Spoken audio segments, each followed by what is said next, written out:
students, myself SK Verma. Once again, I welcome you all on my YouTube channel Easy Accountancy, the platform where you can learn accountancy in the most lubricated manner. बहुत ही आसान तरीके से आप हमारे साथ accountancy subject को समझ सकते हैं, इसके कंसेप्ट्स को समझ सकते हैं, इसके प्रॉब्लम्स को समझ सकते हैं और वो प्रॉब्लम कैसे सॉल्व करी जाए उसके तरीकों को समझ सकते हैं। चलिए देखते हैं आज हमने अपना जो टॉपिक जो हम कंटिन्यू कर रहे हैं बेसिक अकाउंटिंग टर्म्स, इसमें हमने कौन कौन से टर्म्स लिए हैं चलिए देखते हैं। आज हमने इसमें जो टर्म्स लिए हैं, सबसे पहला हम ले रहे हैं revenue from operation. Revenue from operation क्या होता है, ठीक है, चलिए देखते हैं।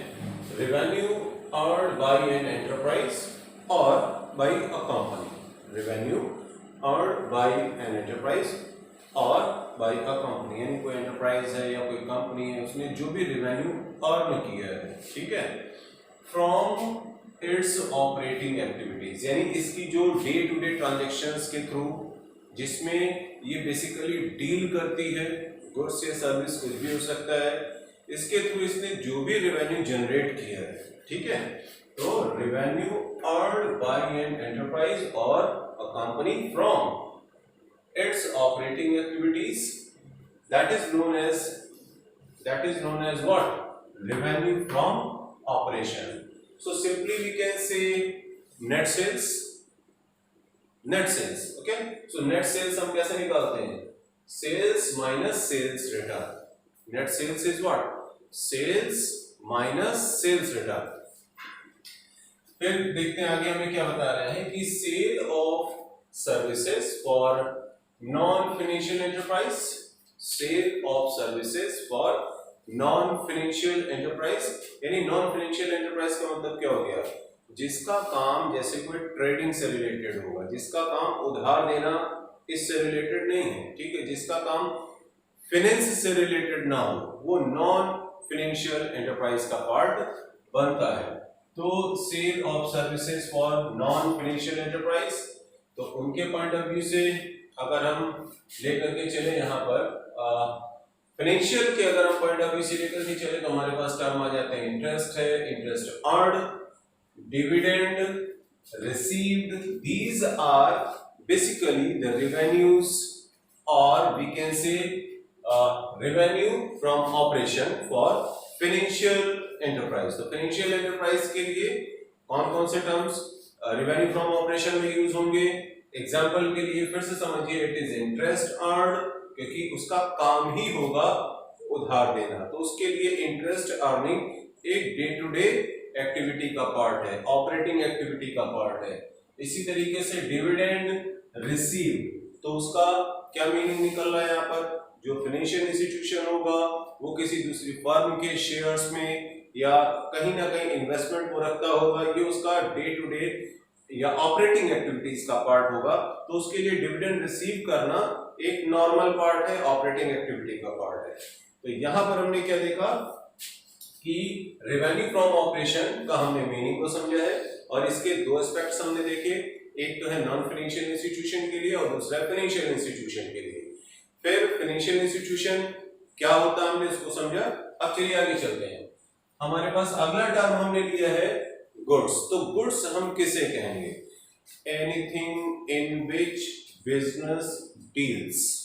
गुड्स यहां पर समझिएगा, it is not GOOD, it is GOODS, मतलब ऐसी कोई भी चीज जिसमें बिजनेस डील करता है, ठीक है, यानी जिसको अगर हम कहें सिंपली परचेज करता है इसलिए ताकि उसकी वो सेल कर सके, ठीक है, ऐसी जो गुड्स होते हैं, जो आर्टिकल्स होते हैं, जो आइटम्स होते हैं, वो इसलिए खरीदे जाते हैं बिजनेस के द्वारा, यानी बिजनेस इसलिए उसको खरीदता है ताकि उसको बेचा जा सके और इसके थ्रू वो कुछ प्रॉफिट अर्न कर सके। मोटिव वही है, प्रॉफिट अर्न करना। चलिए और देखते हैं कि फिजिकल आइटम्स, गुड्स क्या है? Physical items, physical items of trade that are purchased to be sold. Physical items of trade that are purchased to be sold, यानी that you can see, you can touch, physical item होने चाहिए। और इसलिए purchase किए जाते हैं ताकि इसको बेचा जाए, ठीक है। तो stock in trade on an enterprise purchased और manufactured with the purpose of selling. यानी अगर हम यहां पर देख करके चले तो ये गुड्स जो होते हैं उस किसी एंटरप्राइज के लिए कहीं ना कहीं उसके स्टॉक का पार्ट भी बनते हैं, ठीक है। और मोटिव वही है कि आपने इसको इसलिए खरीदा ताकि आप इसको बेचेंगे, ठीक है। फिर अगर हम एक एग्जांपल यहां ले लेते हैं, for an enterprise dealing in house appliances, enterprise dealing in house appliances, तो क्या क्या बेच सकता है, टीवी, फ्रिज, एसी, ये उसके बेचने का काम होगा, तो ये खरीदेगा ताकि उसको बेचना है इसने, ठीक है। अगर आपने अपने घरों के लिए टीवी, फ्रिज, एसी, आप इसको एग्जांपल ले रहे हैं तो ये बिजनेस के पॉइंट ऑफ व्यू से तो नहीं है, आपने इसको अपने कंजम्पशन के पॉइंट ऑफ व्यू से खरीदा, ठीक।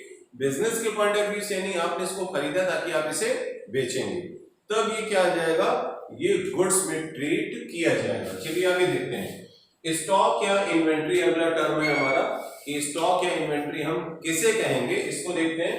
कह रहा है कि tangible assets held by an enterprise, tangible assets यानी ऐसा कोई भी आइटम जो विजिबल है, जो देखा जा सकता है, जो टच किया जा सकता है, टेंजिबल आइटम, ठीक है। Tangible assets held by an enterprise for the purpose of sale in the ordinary course of business, यानी ऐसे टेंजिबल आइटम्स जिनका मोटिव, जिसको जो एक्वायर करते हैं बिजनेस में, वो उसका मोटिव क्या है, उसको सेल करना है, ठीक है। तो ऑर्डिनरी कोर्स ऑफ बिजनेस, और simply we can say for the purpose of using it in production of goods meant for sale, यानी अगर हम मैन्युफैक्चरिंग के पॉइंट ऑफ व्यू से, फॉर मैन्युफैक्चरिंग यूनिट यानी उसका काम क्या होगा, प्रोडक्शन का काम होगा, तो उसके पॉइंट ऑफ व्यू से अगर हम देखें इन्वेंट्री या स्टॉक क्या बनता है, for the purpose of using it in the production of goods meant for sale, यानी ऐसा कुछ भी आर्टिकल, आइटम किसी मैन्युफैक्चरिंग यूनिट के पॉइंट ऑफ व्यू से देखें तो उसके पास जो आइटम रहता है उसको यूज करता है किस पर्पस के लिए, प्रोडक्शन पर्पस के लिए।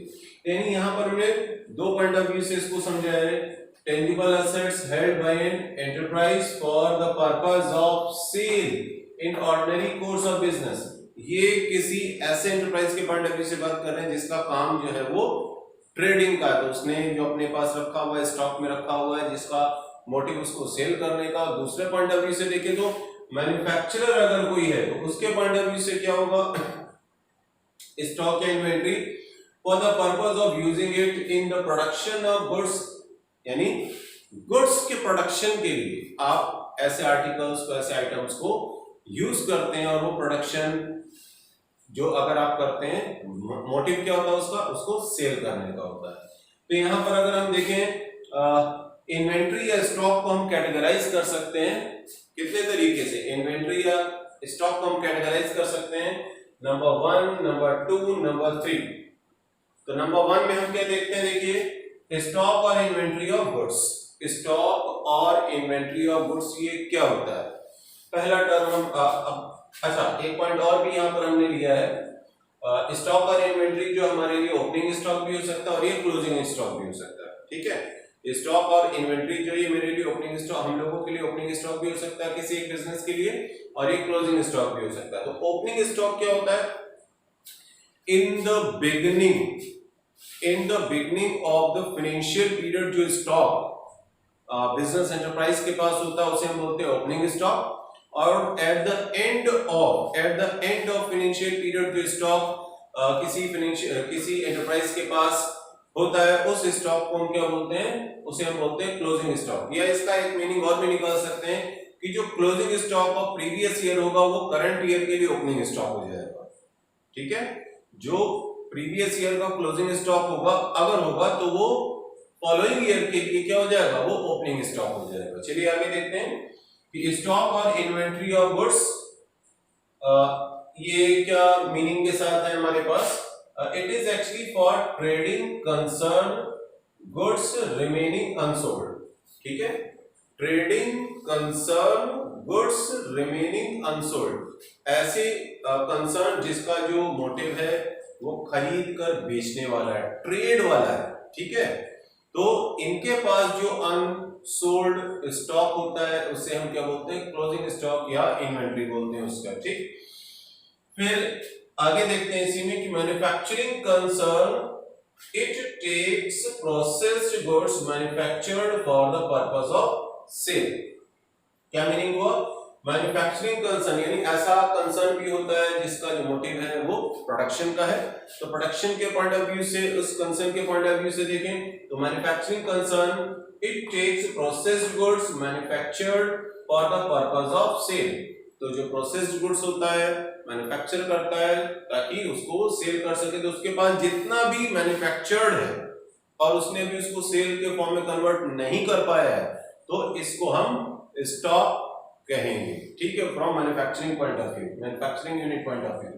और इसी में हम थर्ड पॉइंट अगर लेते हैं स्टॉक इन्वेंटरी ऑफ गुड्स में, तो it is valued at cost, यहाँ पर प्रिंसिपल की बात करता है, कंसेप्ट की बात करता है, तो अगर हम इसको वैल्यू करेंगे, मेजर करेंगे at the end of the financial period, तो कैसे मेजर करते हैं, कौन सा कॉन्सेप्ट हमारा एप्लीकेबल होता है, it is valued at cost और net realisable value, net realisable value जिसे हम कह सकते हैं market value, it is valued at cost और नेट रियलाइजेबल वैल्यू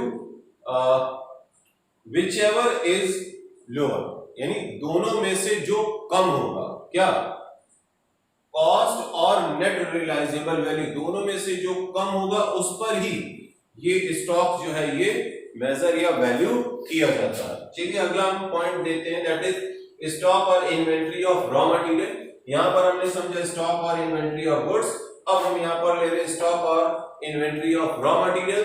तो रॉ मटेरियल बेसिकली किससे रिलेटेड है, मैन्युफैक्चरिंग यूनिट से रिलेटेड है, किससे रिलेटेड है, मैन्युफैक्चरिंग यूनिट से रिलेटेड है। सो stock of raw material used for manufacturing of goods lying unused, यानी अगर कोई प्रोडक्शन यूनिट है, मैन्युफैक्चरिंग यूनिट है, तो उसके पास कुछ ना कुछ रॉ मटेरियल ऐसा होगा जो अभी भी अनयूज्ड रहा, तो उसके लिए वो क्या हो जाएगा, उसके लिए स्टॉक के फॉर्म में रहेगा और ये रॉ मटेरियल का स्टॉक बनेगा, ठीक है। Stock of cloth to be used for stitching shirts. अब जैसे कोई फैक्ट्री है जहां पर शर्ट्स बनती है, तो उसके पास जो कपड़ा है, ठीक है, जो गारमेंट के फॉर्म में आया है, जो वो कन्वर्ट करता है स्टिच्ड शर्ट्स के फॉर्म में, तो जो उसके पास गारमेंट है, जो कपड़ा है जो अभी भी सिला नहीं गया है, ठीक है ना, तो उसमें कटिंग लगाया गया है और एज इट इज अभी भी रखा हुआ है, तो उसे हम स्टॉक ऑफ रॉ मटेरियल कहेंगे। किसके पॉइंट ऑफ व्यू से, एक ऐसा फैक्ट्री जहां पर शर्ट्स का प्रोडक्शन होता है, मैन्युफैक्चरिंग यूनिट है, ठीक है। इसको हम कैसे वैल्यू कर सकते हैं, वही कॉन्सेप्ट जैसे यहां पर हमने समझा था कि वैल्यूड एट कॉस्ट और net realisable value whichever is lower. तो कॉन्सेप्ट क्या याद रखना है, वैल्यूड एट कॉस्ट और net realisable value whichever is lesser, okay. Then अगला पॉइंट हम यहां पर लेते हैं, that is work in progress.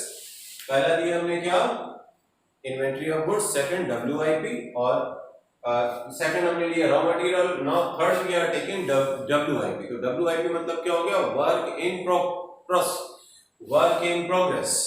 WIP means what, work in progress.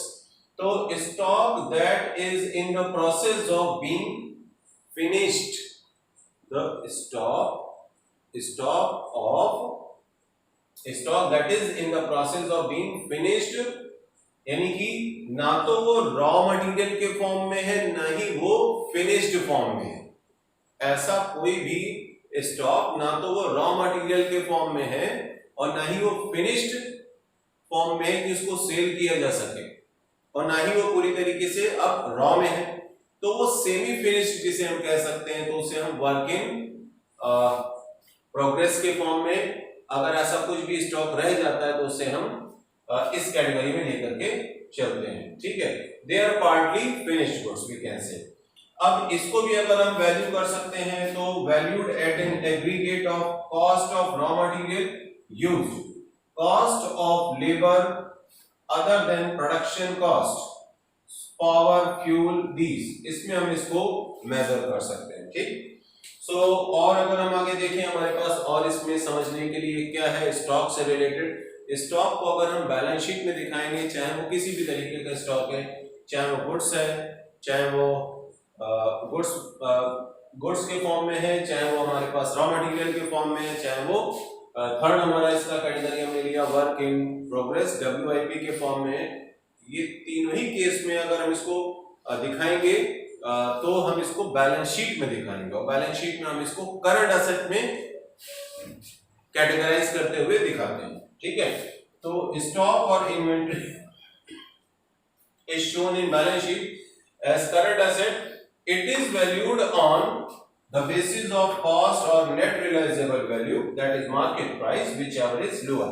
तो ये जो प्रिंसिपल है, देखिए ये जो प्रिंसिपल है ये आप देखिए इन तीनों में एप्लीकेबल है। तो प्रिंसिपल कौन सा एप्लीकेबल है, जब हम लोग स्टॉक को वैल्यू करेंगे तो कौन सा प्रिंसिपल एप्लीकेबल है, तो प्रिंसिपल का फिर से इसको आप समझिए, कॉस्ट और net realisable value. Net realisable value होता है मार्केट प्राइस, इन दोनों में से जो भी कम होगी वैल्यूज की, चाहे वो कॉस्ट कम है तो उसमें मेजर किया जाएगा, या उसका मार्केट प्राइस कम है तो उसमें इसको मेजर किया जाए। तो ये एक प्रिंसिपल है, हम इसमें इसको मेजर करते हैं। So this is all about our video, and in this video we have understood a lot about stock, we have understood about revenue from operation, goods.